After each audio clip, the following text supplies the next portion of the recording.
Essence of the Body Mind, Xin Fa Xiang, Riwayat Ceci, bagian 46. Terjun ke komunitas dengan kesatuan hati.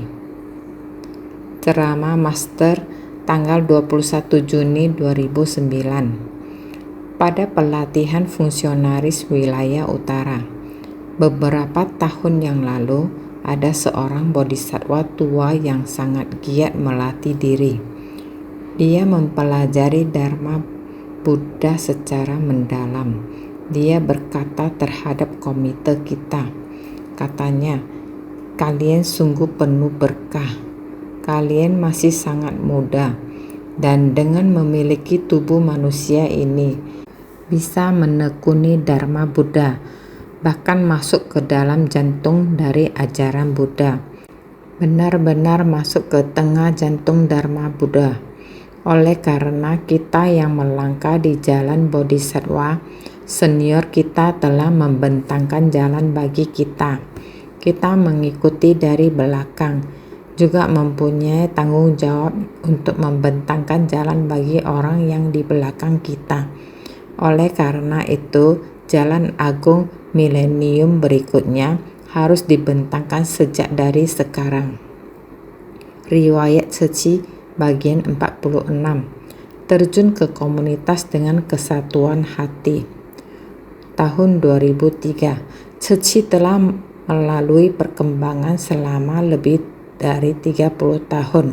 Jumlah relawan bertambah dengan pesat karena merasakan bahwa dalam struktur operasional Ceci masih terbuka ruang bagi perbaikan. Master Cheng Yen pun menganjurkan struktur organisasi yang baru, struktur 4-in-1 yang bagai bola kristal yang berpusat pada satu titik. Terdapat perbedaan dengan metode manajerial hierarki pada umumnya yang mengutamakan sistem atasan bawahan atau kekuasaan dan tanggung jawab. Tetapi ini menekankan sistem sejalan dan setara, bekerja sama hingga mendapatkan kesepakatan. Dengan bersatu hati, harmonis, saling mengasihi, bekerja sama sebagai label untuk struktur organisasi ini, serta melambangkan inti dari semangat yang ada. Tujuan mengusulkan struktur yang baru. Ceramah Master tanggal 19 Oktober 2003. Pada pertemuan para insan Ceci wilayah utara, kita semua adalah murid Sang Buddha, termasuk saya. Saya hanya lebih senior atau tua saja dari kalian. Jadi sekarang kita semua adalah praktisi Buddhis yang sedang pelatihan dalam mempelajari ajaran Buddha.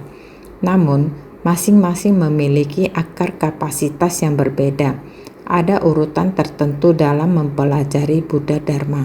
Jadi sekarang kita dalam sistem kerelawaan. Seperti bola kristal, lapis lazuli berporos sama, menyelaraskan semua orang bersatu hati di dalamnya. Setiap orang sama-sama saling harmonis, saling menyayangi, dan sama-sama bergotong royong, saling menggerakkan dan saling memberi perhatian saat kita sedang berkegiatan. Harus selalu bersatu hati hingga bergotong royong. Setiap orang memiliki perannya masing-masing. Jadi harus bersatu untuk bergerak dan merencanakan kegiatan. Ini adalah salah satu contoh dari kita. Jadi fungsi setiap tim itu adalah lurus, namun untuk memberi perhatian adalah horizontal. Sangat berharap bahwa orang berbakat bisa muncul dan keluar. Kemudian juga setiap orang bukan hanya bisa melakukan, namun juga harus dapat mengajarkan orang lain untuk berbuat yang sama. Dengan demikian baru membimbing orang. Setiap komite harus menjadi penanggung jawab yang mengemban tugas. Setiap orang adalah jenderal atau pemimpin.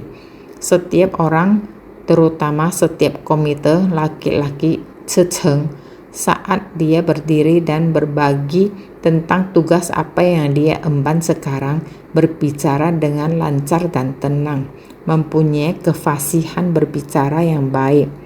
Semua orang sangat berbakat. sangat mengagumkan.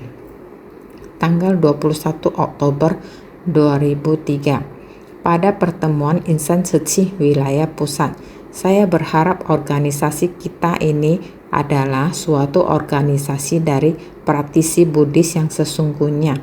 Semua orang memiliki potensi untuk menjadi bodhisattva. Setiap orang mesti saling menghormati dan saling mengasihi. Di dalam struktur 4-in-1 ini, bersatu hati ibarat bola kristal yang berpusat pada satu titik. Ini adalah sesuatu yang bundar. Bersatu hati ini bukan hanya terdiri dari beberapa orang saja. Semua orang mesti bersatu hati. Bila kita bersatu hati, maka baru bisa mengumpulkan kekuatan. Pada zaman dahulu, orang bilang bila kakak dan adik bisa bersatu hati, bahkan besi tua pun dapat menjadi emas. Memang benar demikian adanya. Apalagi bagi mereka yang menapaki jalan bodhisattva. Kita semua mempunyai guru yang sama, jalan yang sama, dan misi yang sama. Jadi kita mesti bersatu hati demi memenuhi tugas kita untuk mewariskan sumsum dharma. Jadi siapa yang lebih berpengalaman, mereka memiliki jalinan jodoh. Mengikuti guru atau master lebih awal. Mereka telah mengikuti saya untuk waktu yang lama. Kata-kata yang saya sampaikan pada masa awal dan kegiatan yang saya lakukan, saya yakin mereka semua memahami secara jelas. Mereka juga mengingatnya dengan jelas. Bila saya mulai membicarakan sesuatu, mereka akan langsung tahu dan bilang, benar. Ketika itu, mereka dapat menceritakan masa yang lalu secara rinci. Jadi saya berharap bahwa fungsi dari bersatu hati atau tim Hesin sungguh-sungguh memahami ajaran saya dari masa lalu. Saat saya sedikit saja mengingatkan mereka kembali, mereka dapat menjelaskan ajarannya secara tepat kepada kalian. Mereka tim Hesin menerangkannya kepada tim Hechi. Setelah tim Hechi mendengar dari mereka atau tim Hesin, mereka akan mulai menerapkan ajarannya dalam kehidupan mereka sehari-hari. Kemudian mereka akan mewariskan lagi ke tim Huai. Begitu tim Huai sudah memahaminya, dengan sendirinya mereka akan menuntun tim Sieli. Sebenarnya Sieli bukan komite yang kurang berpengalaman. Sieli sangat penting karena Sieli adalah pintu pertama dari 4 pintu kita. Sieli melewati pelatihan, masuk melalui dan melewati pintu Sieli ini. Anggota dan ketua Sieli bertanggung jawab dalam membimbing bodhisattva pemula yang baru saja memasuki pintu ini. Jadi mereka mesti memimpinnya dengan baik. Karena bila relawan baru tidak memasuki pintu ini dengan benar, maka organisasi kita tidak akan menjadi bagus. Saya sering berkata, keindahan dari keseluruhan dimulai dari individu. Setiap individu seharusnya melatih ucapan dan tindakan, tata krama dan cara memperlakukan orang atau benda lain.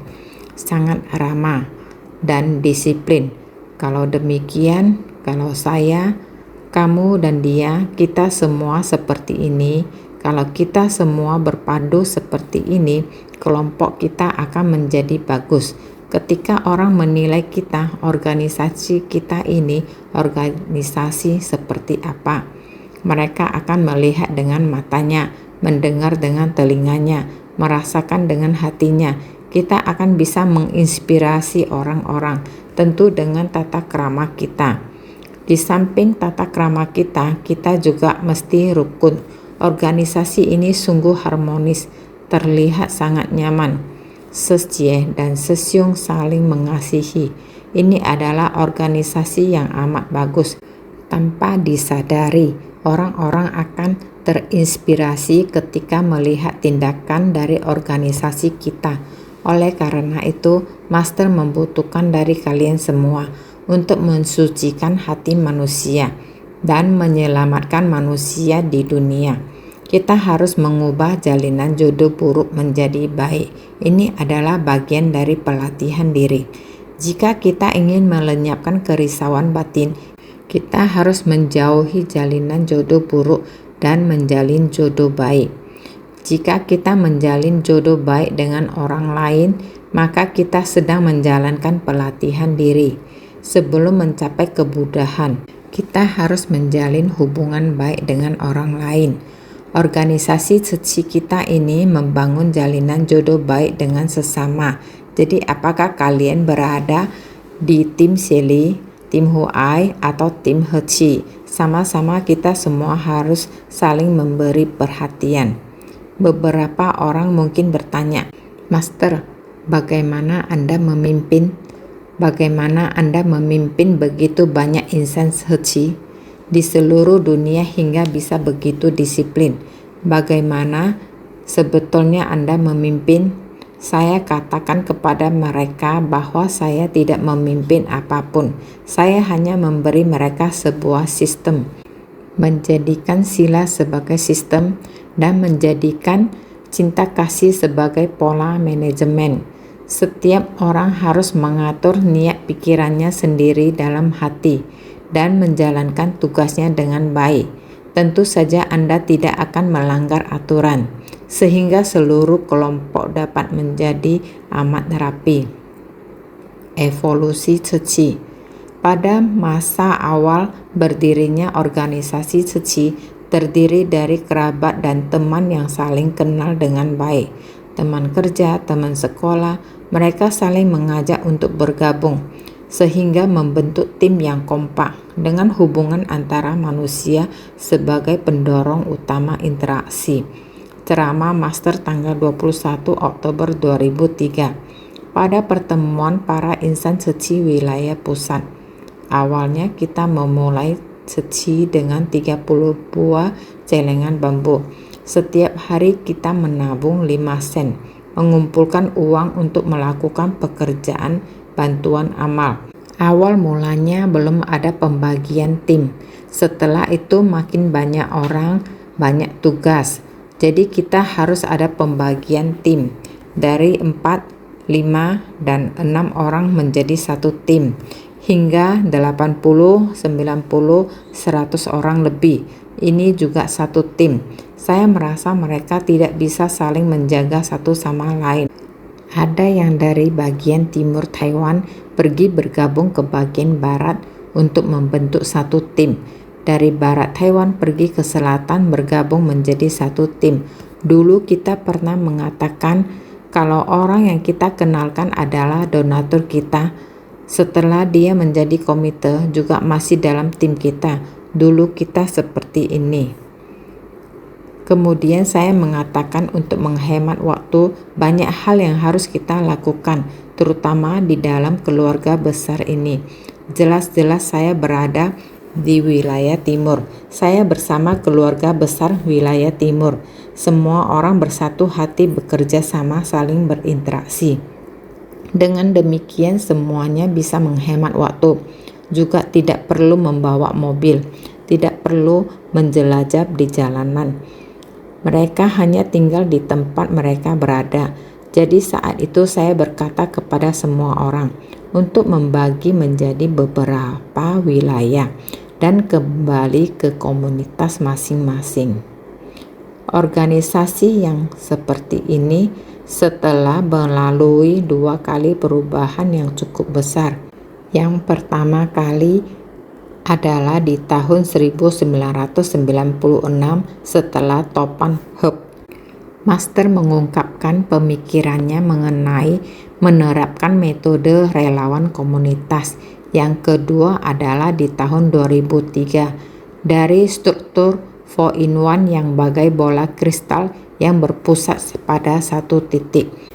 Ceramah Master 1 Agustus 2012 pada pertemuan pagi relawan Topan Hub di tanggal 31 Juli 1996 yang mendarat di pertengahan antara Yilan dan Cilung. Menciptakan seluruh Taiwan terjadi bencana yang sangat besar. Topan Hub pada tahun itu. Saya juga bepergian mengelilingi seluruh Taiwan.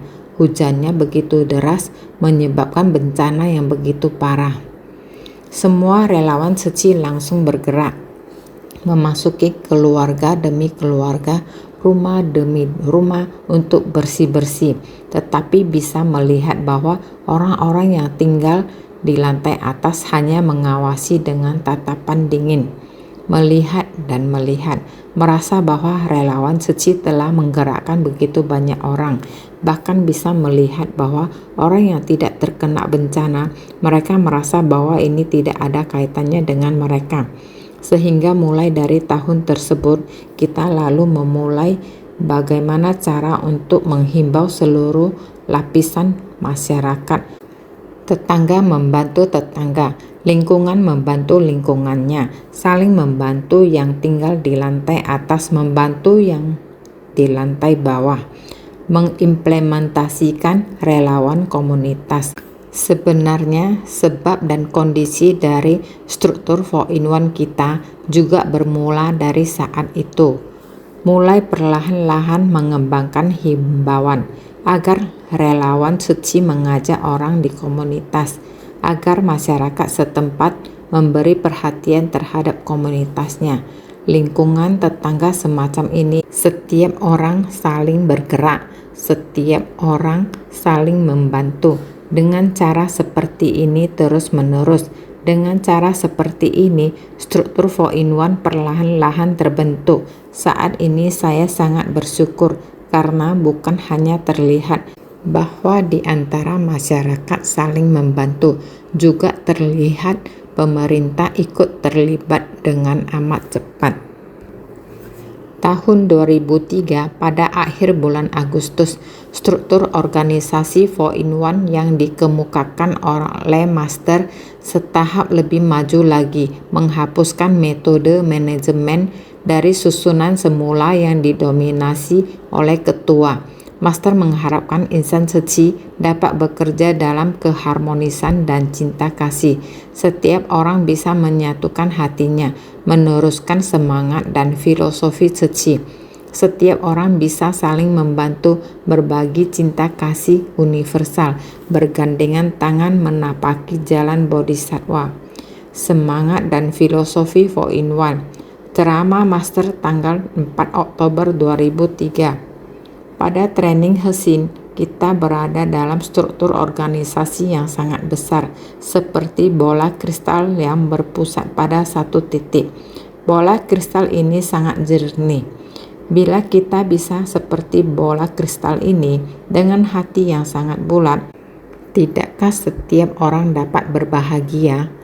Mari bersama menciptakan kehidupan yang begitu harmonis, di mana semua orang berbahagia. Lihatlah, kita dilahirkan di dunia ini, hidup di atas bumi ini. Kita semua adalah bersaudara.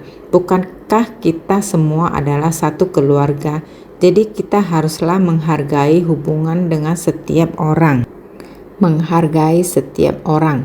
Apalagi kita memiliki satu hati, satu jalan, satu tekad, juga satu guru. Bagaimana mungkin kita tidak punya pemikiran bahwa kita semua adalah dari akar yang sama? Jadi di dunia ini kita harus membangkitkan kesadaran kebodian, sehingga suatu hutan dari pepohonan bodhi berkembang pesat dari akar yang sama.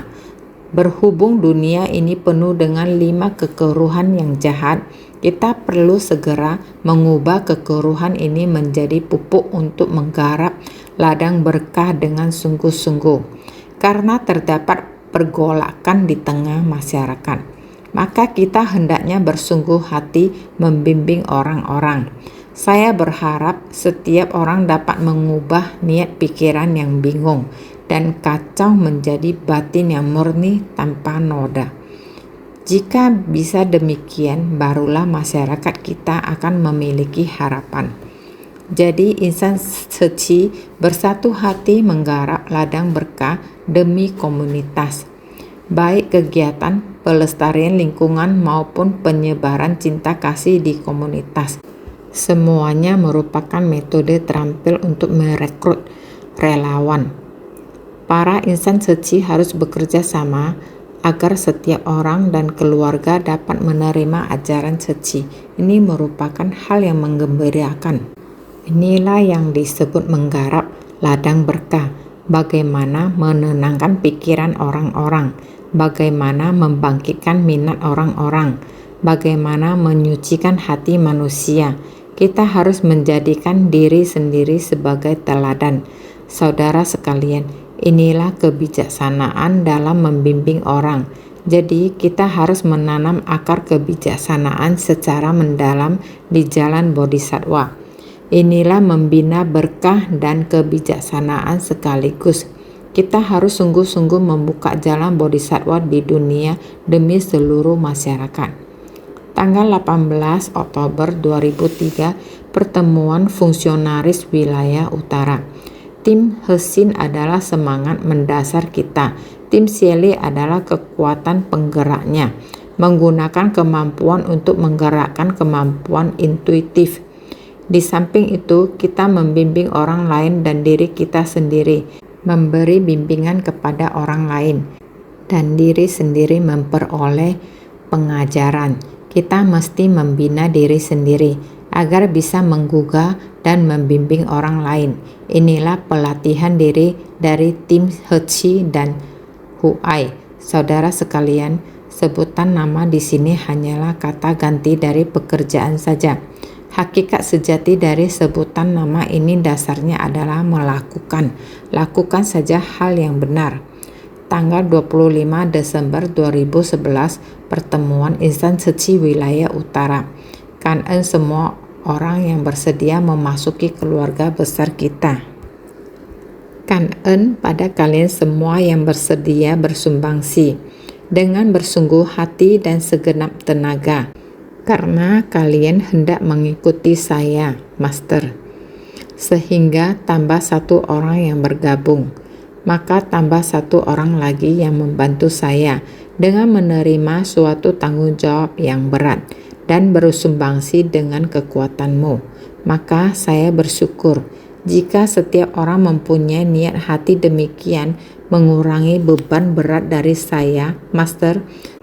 Setiap orang yang datang bergabung, kita harus bersyukur kepadanya.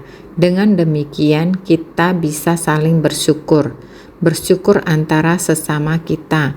Bila setiap insan suci bisa saling bersyukur, saling menghormati, saling mengasihi, mana ada lagi perbedaan tinggi rendah dari hierarki.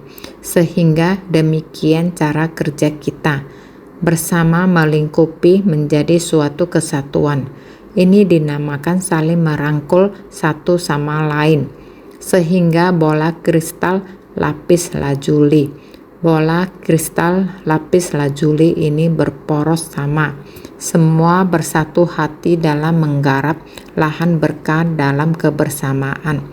Sehingga kita mulai dari sekarang, setiap orang harus memikul tanggung jawab. Jika kita mengasihi semua orang pun akan mengasihi kita. Ini yang dinamakan menjalin jodoh baik. Saya benar-benar sangat bersyukur. Jalan dari suci, kita harus bersungguh hati menapakinya.